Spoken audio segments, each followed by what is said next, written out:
کہ ایک اور موذی یعنی ابو لہب سے نجات حاصل ہوئی۔ امام ابو یوسف صالحی لکھتے ہیں کہ جنگ بدر میں مشرکین کی رسوا کن شکست کو بمشکل 1 ہفتہ ہی گزرا تھا کہ اللہ کے عذاب نے ابو لہب کو آن پکڑا۔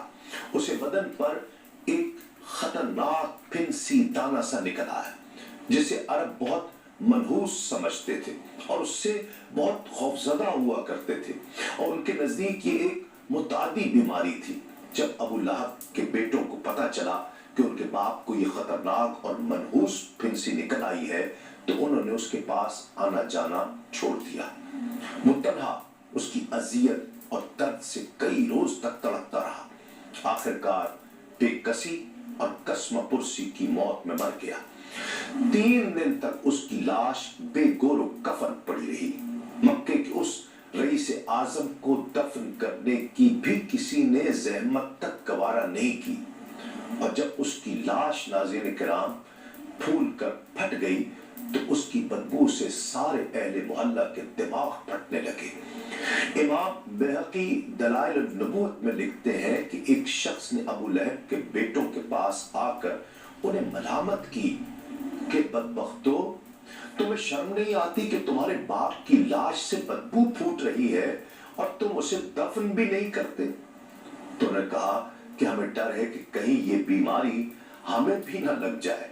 پھر بدنامی کے خوف سے اس کے بیٹے آئے اور لکڑیوں سے متعفن لاش کو ڈھکیل کر ہاتھ تک نہیں لگایا، ایک گھڑے میں ڈال دیا اور اس گھڑے کو دور سے پتھر پھینک کر اسے بھر دیا۔ ناظرین کرام، دوسری جانب اہل مدینہ فتح کی خوشخبری ملنے پر سرشار تھے۔ امام ابن کثیر لکھتے ہیں کہ رحمت عالم صلی اللہ علیہ وآلہ وسلم جب مدینہ طیبہ سے جنگ کے لیے روانہ ہوئے تھے تو حضور کی صاحبزادی حضرت رقیہ رضی اللہ تعالی عنہا وہ سخت علیل تھی۔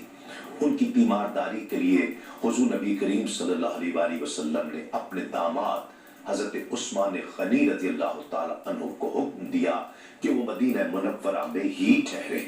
حضرت اسامہ بن زید رضی اللہ تعالیٰ عنہ کو بھی حضرت عثمان غنی رضی اللہ تعالیٰ عنہ کی امداد کرنے کا حکم دیا، اور اس کے بعد لشکر اسلام فتح و ظفر کے پھریرے لہراتا ہوا جب اسیل کے مقام پر پہنچا تو نبی مکرم صلی اللہ علیہ وآلہ وسلم نے حضرت زید بن حارثہ اور حضرت عبداللہ بن رواحہ رضی اللہ تعالیٰ عنہما کو ارشاد فرمایا کہ وہ آگے چلے جائیں اور اہل مدینہ کو اسلام کی فتح کی پیش کی خوشخبری سنائیں۔ ممکن ہے کہ رسول اللہ صلی اللہ علیہ وآلہ وسلم کے اس فیصلے کا مقصد یہ ہو کہ اہل مدینہ فاتح لشکر کے استقبال کی تیاریاں کریں۔ بہرحال ابن کثیر کے مطابق یہ دونوں دوپہر کے وقت مدینہ منورہ پہنچے۔ حضرت عبداللہ بن رواحہ رضی اللہ تعالی عنہ محلہ عالیہ کی طرف گئے۔ وہ اپنے اونٹ پر سوار تھے اور اسی حالت میں انہوں نے بآواز بلند منادی کی کہ اے انصار والو، رسول اللہ صلی اللہ علیہ وآلہ وسلم کی سلامتی کی تمہیں خوشخبری ہو۔ جنگ بدر میں بہت سے مشرک قتل کر دیے گئے اور بہت سے جنگی قیدی بنا لیے گئے۔ ربیعہ کے دونوں بیٹے، حجاج کے دونوں بیٹے ابو جہل، زمع بن اسود، امیہ بن خلف کو تہہ تیغ کر دیا گیا، اور سہیل بن عمرو کے علاوہ بہت سے مکے کے رئیسوں کو جنگی قیدی بنا لیا گیا ہے۔ لوگوں کے لیے اس اعلان کو صحیح تسلیم کرنا بڑا مشکل تھا۔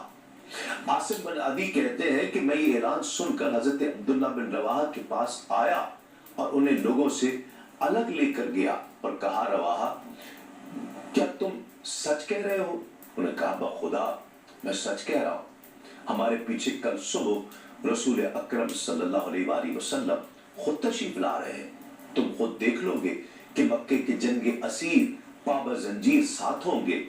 پھر حضرت عبداللہ بن رواحہ نے انصار کے گھر گھر میں جا کر یہ خوشخبری سنائی۔ بچے بچے خوشی سے دیوانہ وار گلیوں میں دوڑ رہے تھے اور یہ کہہ رہے تھے کہ فاسق و فاجر ابو جہل قتل ہو گیا ہے۔ دوسری جانب حضرت زید بن حارثہ رضی اللہ تعالی عنہ قصوہ ناقہ پر سوار تھے اور وہ مدینہ طیبہ کے نشیبی محلوں کی طرف अकीदा सुनाने के लिए चले गए। जब ईदगाह तक पहुंचे तो ऐलान करना शुरू किया कि लोगों सुनो सुनो, उतमा और शैबा हुज्जाज के दोनों बेटे अबू जहल, अबुल बख्तरी, जमा, उमैया, ये सबको मैदान जंग में मौत के घाट उतार दिया गया। उनके चीदा सरदारों को कैद कर लिया गया। हजरत अब्दुल्ला बिन रवाह की तरह बाज लोगों ने हजरत जैद की भी बात मानने से इनकार किया और कहा, जैद लगता है तू जंग से भाग कर आ गया है और अब बेपर की उड़ा रहा है। तो उनके अपने बेटे हजरत उसामा तक कहते हैं कि मुझे भी उस वक्त तक तसल्ली नहीं हुई जब तक मैंने कैदियों को खुद अपनी आंखों से देख नहीं लिया। नाज़रीन किराम, ये बात ही ऐसी ही बात थी कि आंखों से देखे बिना इतबार करना मुश्किल था। और दिल फिगार पहलू ये था कि हजरत ज़ैद बिन हारिसा रज़ियल्लाहु ताला अन्हु ये खुशखबरी लेकर मदीना तैयबा उस वक्त पहुंचे जब हजरत उस्मान गनी अपनी रफीक़ा हयात और दुख्तर रसूल हजरत रुक़ैया रज़ियल्लाहु ताला अन्हा को दफन करके उनके मरकत पर मट्टी डाल रहे थे। और इस दौरान मदीने के मुनाफिकीन दिल ही दिल में खुश हो रहे थे कि उन्हें ये खुशफहमी थी कि कुरैश मक्का का लश्कर जर्रार मुसलमानों की इस मुख्तसर सी फौज को तहे देख करके रख देगा और हमेशा के लिए मुसलमानों का खात्मा हो जाएगा। और एक मुनाफिक ने जब हजरत ज़ैद को हुजूर नबी करीम सल्लल्लाहु अलैहि वसल्लम की नाका पर सवार देखा तो उसको यारा इज्जत न रहा। उसने हजरत अबू लुबाबा रज़ियल्लाहु ताला को मुखातिब करके ये मन घड़त बात उड़ा दी कि तुम्हारा लश्कर ऐसा तितर बितर हुआ है कि फिर उनके मुज्तमा होने का कोई इम्कान तक नहीं। तुम्हारे नबी के जलीलुल क़द्र सहाबा को माअज़ल्लाह कत्ल कर दिया गया है और नाउज़ुबिल्लाह हुजूर भी शहीद हो गए हैं। उसने ये कुफ्र भी तोला कि जिस नाके पर ज़ैद सवार है वो हुजूर की ऊँटनी कस्वा है।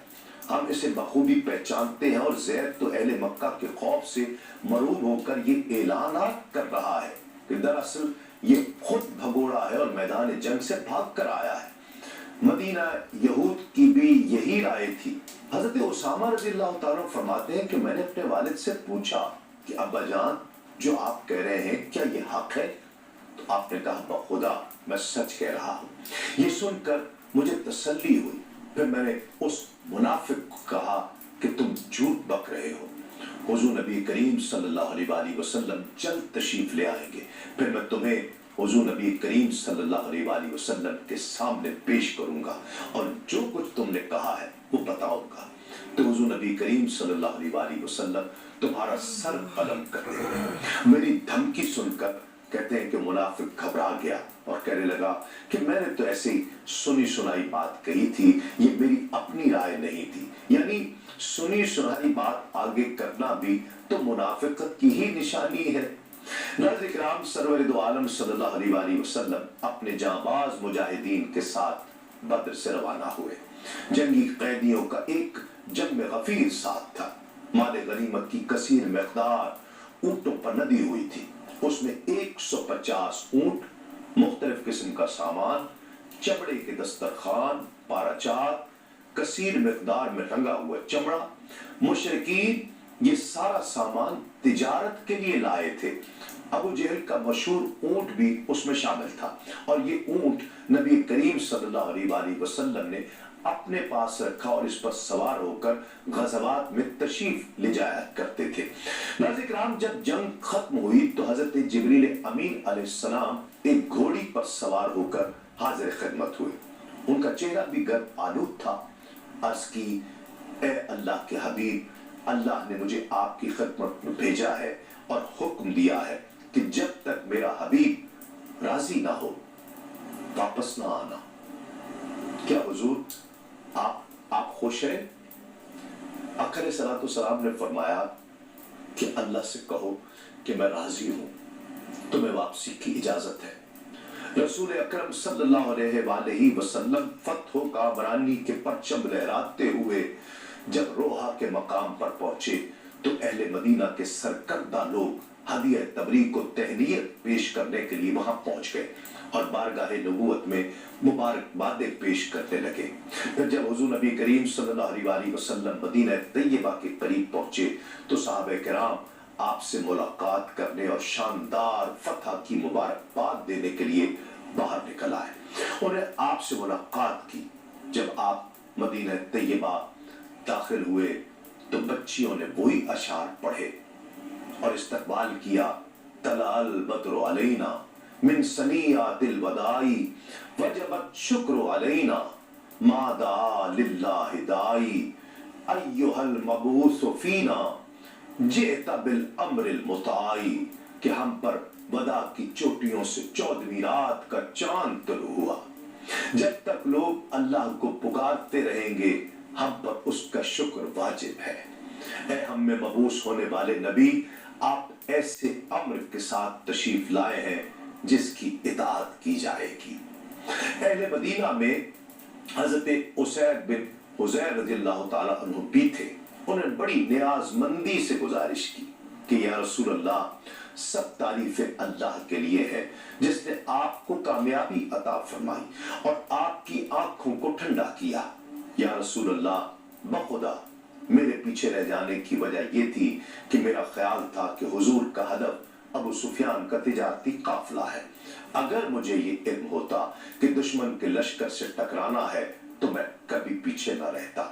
अपने सहाबी की गुजारिश सुनकर हुजूर ने फरमाया, ए उसैद, तुमने सच कहा है।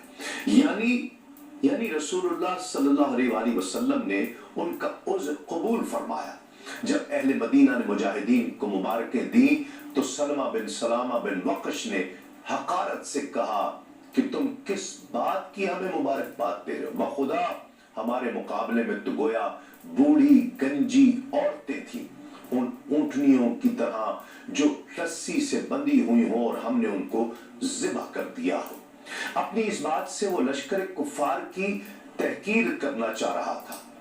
वो कमजोर लोगों का एक अंबो था और हमारे सामने उनकी कोई वक़्त नहीं थी।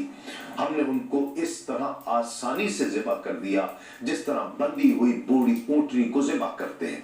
रहमत आलम सल्लल्लाहु अलैहि वसल्लम ने मुस्लिमा की ये बात सुनकर मुस्कुराए और फरमाया, वो बूढ़ी औरतें तो नहीं थी, वो लोग तो अपने कबीलों के नाम पर सरदार और बहादुर रईस थे। असीरान जंग में शमूल उक़बा बिन अबी मुईत और नफर बिन अल हारिस लश्कर के हमरकाब थे। माल गनीमत की निगरानी के लिए हजरत अब्दुल्ला बिन काब अल तजारी रज़ियल्लाहु ताला अन्हु को मुकर्रर फरमाया गया। हुजूर नबी करीम सल्लल्लाहु अलैहि वसल्लम ने मुज़ीक़ुल सफरा से गुजरते हुए एक टीले के करीब नुज़ूल फरमाया। ये टीला मुज़ीक और नाजिया के दरमियान था और इस जगह तमाम मुजाहिदीन के दरमियान माल गनीमत को तकसीम किया गया और सबको बराबर बराबर हिस्सा दिया गया। दूसरे रोज जब 70 जंगी कैदी बारगाह रिसालत में हाजिर किए गए तो हुजूर ने सबसे पहले उनके क़याम और ताम के इंतजाम की तरफ तवज्जो मबसूल फरमाई। हुजूर नबी करीम सल्लल्लाहु अलैहि वसल्लम ने उन्हें अपने सहाबा किराम के दरमियान हस्बे हैसियत तकसीम किया और हर एक को ताकीद फरमाई कि वो अपने हिस्से के कैदियों के आराम और आसाइश का पूरा पूरा ख्याल रखे। अबू अजीज हजरत मुसअब बिन उमैर का सगा भाई था, तो वो खुद बताता है कि बद्र के रोज काब नामी एक अंसारी मेरे बाजू बांध रहा था कि मेरे सगे भाई हजरत मुसअब बिन उमैर मेरे पास से गुजरे। उन्होंने मेरी सिफारिश करने के बजाय उस अंसारी को कहा कि इसके दोनों बाजुओं को खूब कस कर बांधना और उसकी यानी मेरी माँ बड़ी दौलतमंद है, वो तुम्हें गिरा कद्र फिदिया अदा करके इसको छुड़ाएगी। मैं मदीने पहुंचा तो मुझे एक अंसारी के हवाले किया गया। सुबह शाम जब उस अंसारी के अहले खाना खाते तो हुजूर नबी करीम सल्लल्लाहु अलैहि वसल्लम की हिदायत के पेश नजर मुझे तो वो रोटी खिलाते और खुद खजूरों के चंद दानों पर इक्तिफा करते। जब उनमें से किसी के हाथ में रोटी का टुकड़ा आ जाता तो वो उसे फूंक कर उसकी गर्द साफ करके मुझे पेश करते थे। मुझे बड़ी शर्म महसूस होती और मैं वो टुकड़ा उन्हें देने पर इसरार करता, लेकिन वो उस टुकड़े को हरगिज़ न लेते और बज़िद होते कि मैं ही खा लूं। अबू अजीज कुफार में एक अहम शख्सियत थे। नफर बिन हारिस के कत्ल के बाद मुशरिकीन मक्का के लश्कर का यही अलमबरदार था और सबसे गिरा कीमत फिदिया अबू अजीज की वालिदा से तलब किया गया और उसे कहा गया कि अपने बेटे को आजाद कराना चाहती हो तो 4000 दिरहम अदा करो। उसने ये फिदिया अदा किया और अपने बेटे को आजाद करवाया, जो कि कुछ अरसा बाद फिर मुसलमान हो गए।